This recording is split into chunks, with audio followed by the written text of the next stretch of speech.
Abraham y Sara son ya personas maduras, como todos los que estamos aquí, o al menos yo creo que estoy maduro. Abraham y Sara son una pareja con la vida hecha. El mismo relato que acabamos de leer nos dice que viven en Ur. Ur era una ciudad muy importante de la época, un lugar prominente. Pero al mismo tiempo esto significa que diga que viven en Ur, que ellos están asentados en el tiempo en que ellos vivían, tiempos de nomadismo y seminomadismo. No todos ni siempre iban de un lado a otro, no podían, no todo el mundo tenía la capacidad de migrar todo el tiempo. El texto también dice que Abraham y Sarai tenían riquezas materiales. Abraham posee tierras, tiene un padre, por lo tanto él va a recibir herencia, lo que tampoco era la situación de todos en aquella época. El que tiene tierra se asienta. El que solo migra, ¿cierto? No tiene tierra.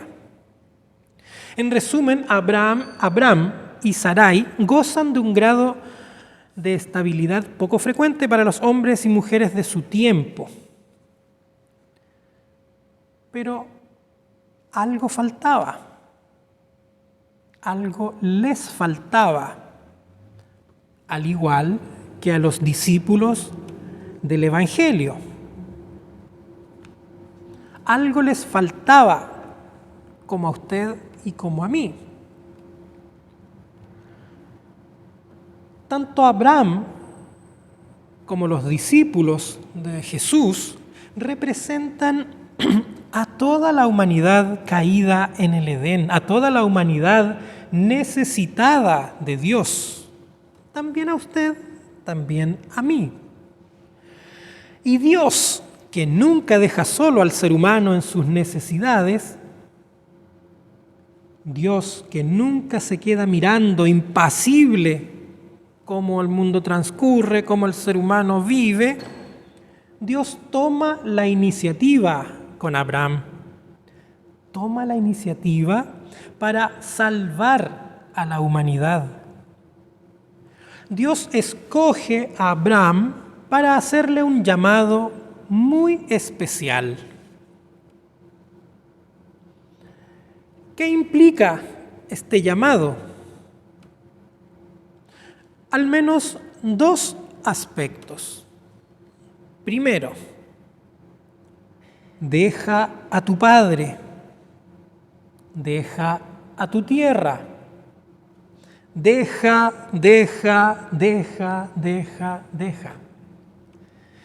En el fondo, Abraham debe dejar las fuentes de su seguridad humana. No porque sea malo tener, no es porque sean malas en sí las riquezas, de hecho, todo lo contrario. Es Dios quien, eso es lo que creemos nosotros, que Dios nos provee todo lo que necesitamos, incluso mucho más, en abundancia, dicen algunos textos, ¿cierto? Y al mismo tiempo, su voluntad es que nosotros gocemos de sus dádivas. O sea, Él nos da para que además nos alegremos con lo que Él nos da, ¿cierto? No somos como los animalitos que uno les compra sus pellets, ¿cierto? Y yo no sé realmente si ellos disfrutarán ese tipo de comida. No, el Señor nos da en abundancia, así ha sido. No nos da pellet. Entonces, este dejar que Dios le plantea a Abraham tiene estrecha relación, o depende, este dejar, esta renuncia, este abandono, depende de otro aspecto. Segundo, depende de la fe. Deja lo que tienes y vete donde yo te diga. ¿Dónde? Donde yo te diga. O sea, Abraham, cree y levántate y anda. Pero ¿creer en qué? ¿Creer en qué? Miremos cómo Dios trata a Abraham. Miremos cómo dialogan. Haré de ti esto y lo otro. Te bendeciré con esto y con esto otro. Te engrandeceré para esto y para lo otro. O sea, haré de ti algo que hoy no eres. Te bendeciré porque hoy día todavía no eres un bendito y te engrandeceré a ti que todavía estás chiquitito. Promesas. Así trata Dios con Abraham y también con nosotros. No en términos de exigencia, como los dioses de los pueblos vecinos, como los dioses que eran de Abraham hasta ese momento. Si tú me das esto, yo te mando la lluvia. Si tú me das esto, yo hago que crezca la tierra. Pero tú tienes que dar esto primero. Dios opera al revés. Yo te prometo, aquí está, solo ven. Entonces, hermanos y hermanas, es en sus promesas que tenemos que confiar. Y ciertamente podemos hacerlo con seguridad. Abraham renuncia a sí mismo, renuncia a su incapacidad, a su volubilidad, a su inconstancia. Abraham renuncia a la incertidumbre de los caminos humanos. ¿Para qué? Para seguir el camino que Dios le propone. Abraham salta al vacío, como la guaguita al cual el papá o la mamá le dicen, ven, ven, ven. ¿Y qué hace la guagua? Se lanza. Razona ese bebé que tal vez no vaya a ser que me vaya a jugar una broma y voy a caer. Confía plenamente, salta al vacío. Está su seguridad en su madre, en su padre.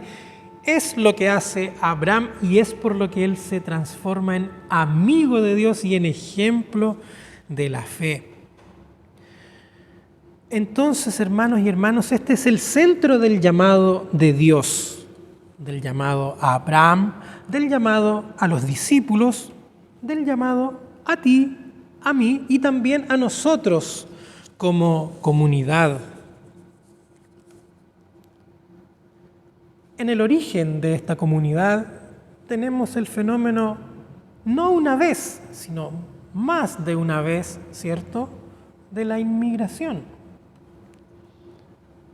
Personas, tal vez más de algunos de sus antepasados, viniendo en búsqueda de mejores días. Ahí también hay promesas. El levantar una comunidad no es cualquier cosa, refleja justamente el paso que Dios nos pide después de su llamado.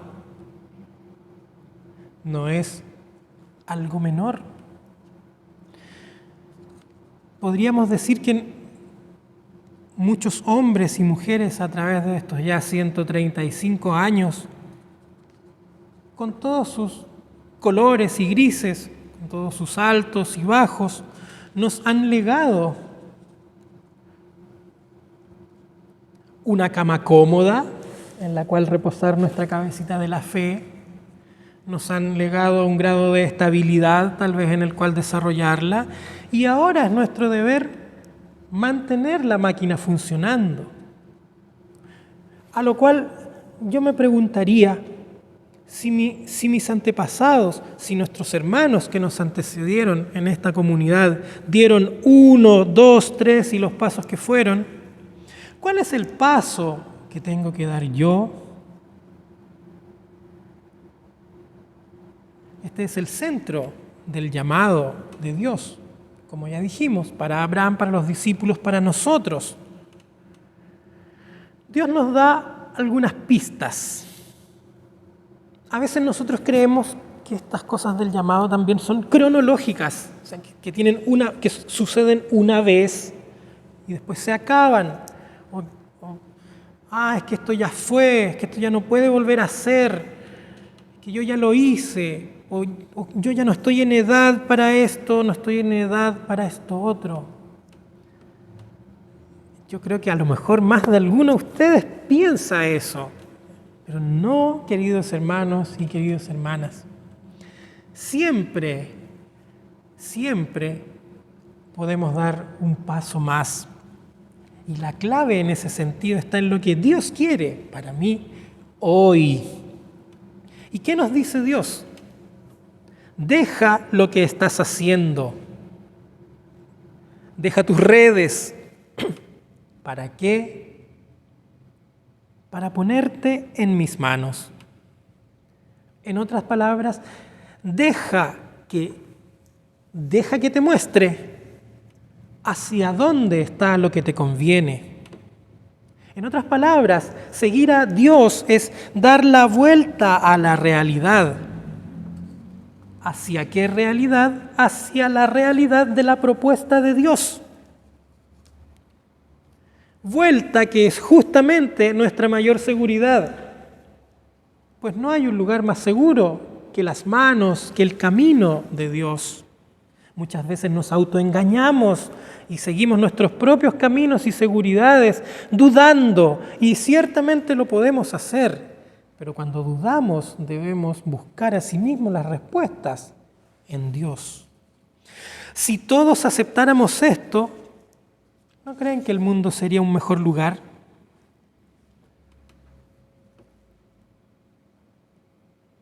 Sin embargo, como cristianos, hombres y mujeres de fe, hemos sido llamados a creerlo. Y no solo a eso, no a quedarnos en eso, sino a anunciarlo. Primero a vivirlo, luego a compartirlo. Y todos nosotros, cada uno de los que estamos aquí, tenemos algo que compartir. El llamado de Dios fue algo fuerte para Abraham. Lo desestabilizó. Vete de tu tierra, deja tu casa, deja tu padre. Su realidad tambaleó. En otras palabras, el llamado de Dios evidenció lo débil, también lo aparente y lo inútil, que es poner nuestra vida en la seguridad de lo material, de lo humano, de lo perenne, de lo que se pudre. Reitero, no está el mal ahí, sino que sea lo que gobierna nuestro corazón. Y ese es el clic que hizo Abraham cuando creyó en el mensaje, cuando creyó en las promesas de Dios y cuando puso su confianza en Él. Cuando Abraham hizo eso, su vida cambió y adquirió una nueva dimensión. Así también puede ser con nosotros, que incluso tenemos ventaja. Nosotros tenemos ventaja con Abraham.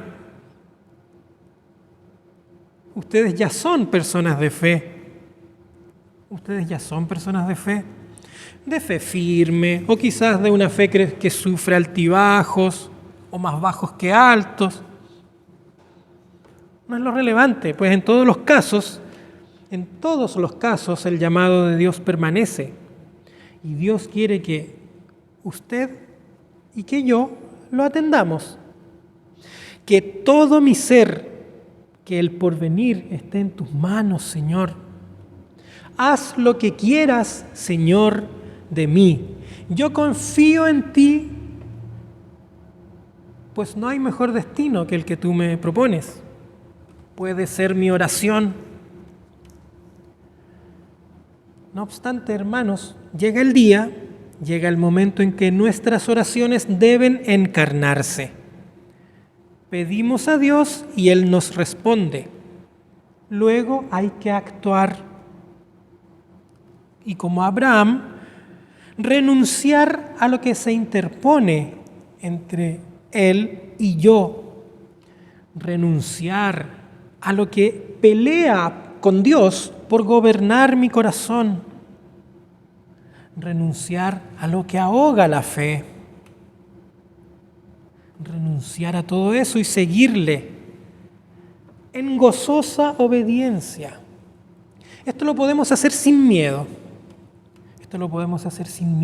Pensemos en lo siguiente.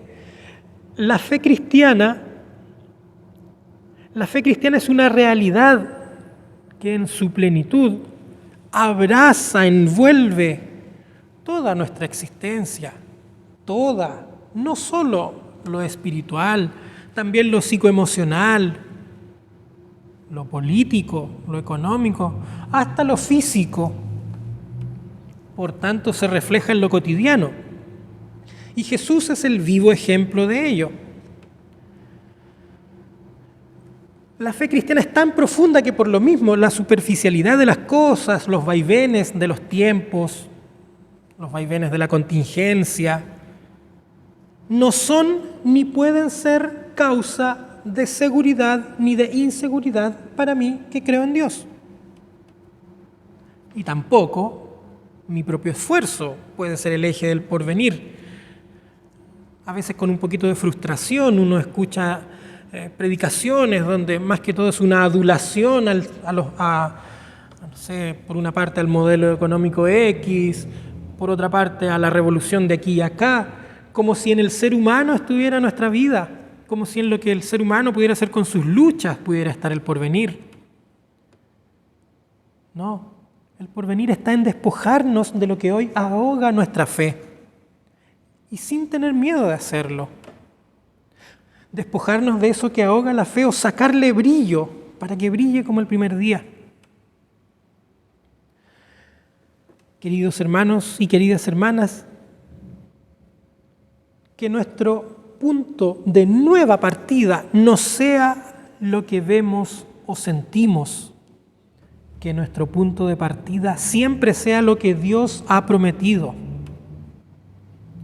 Eso es lo que Dios quería para Abraham, eso es lo que Dios quería para Pedro, Andrés, Santiago, etc. Y es lo que también quiere para nosotros hoy. Creamos en ello. Y que la paz de Dios, que sobrepasa nuestro entendimiento, guarde nuestros corazones y nuestras mentes en Cristo Jesús. Amén.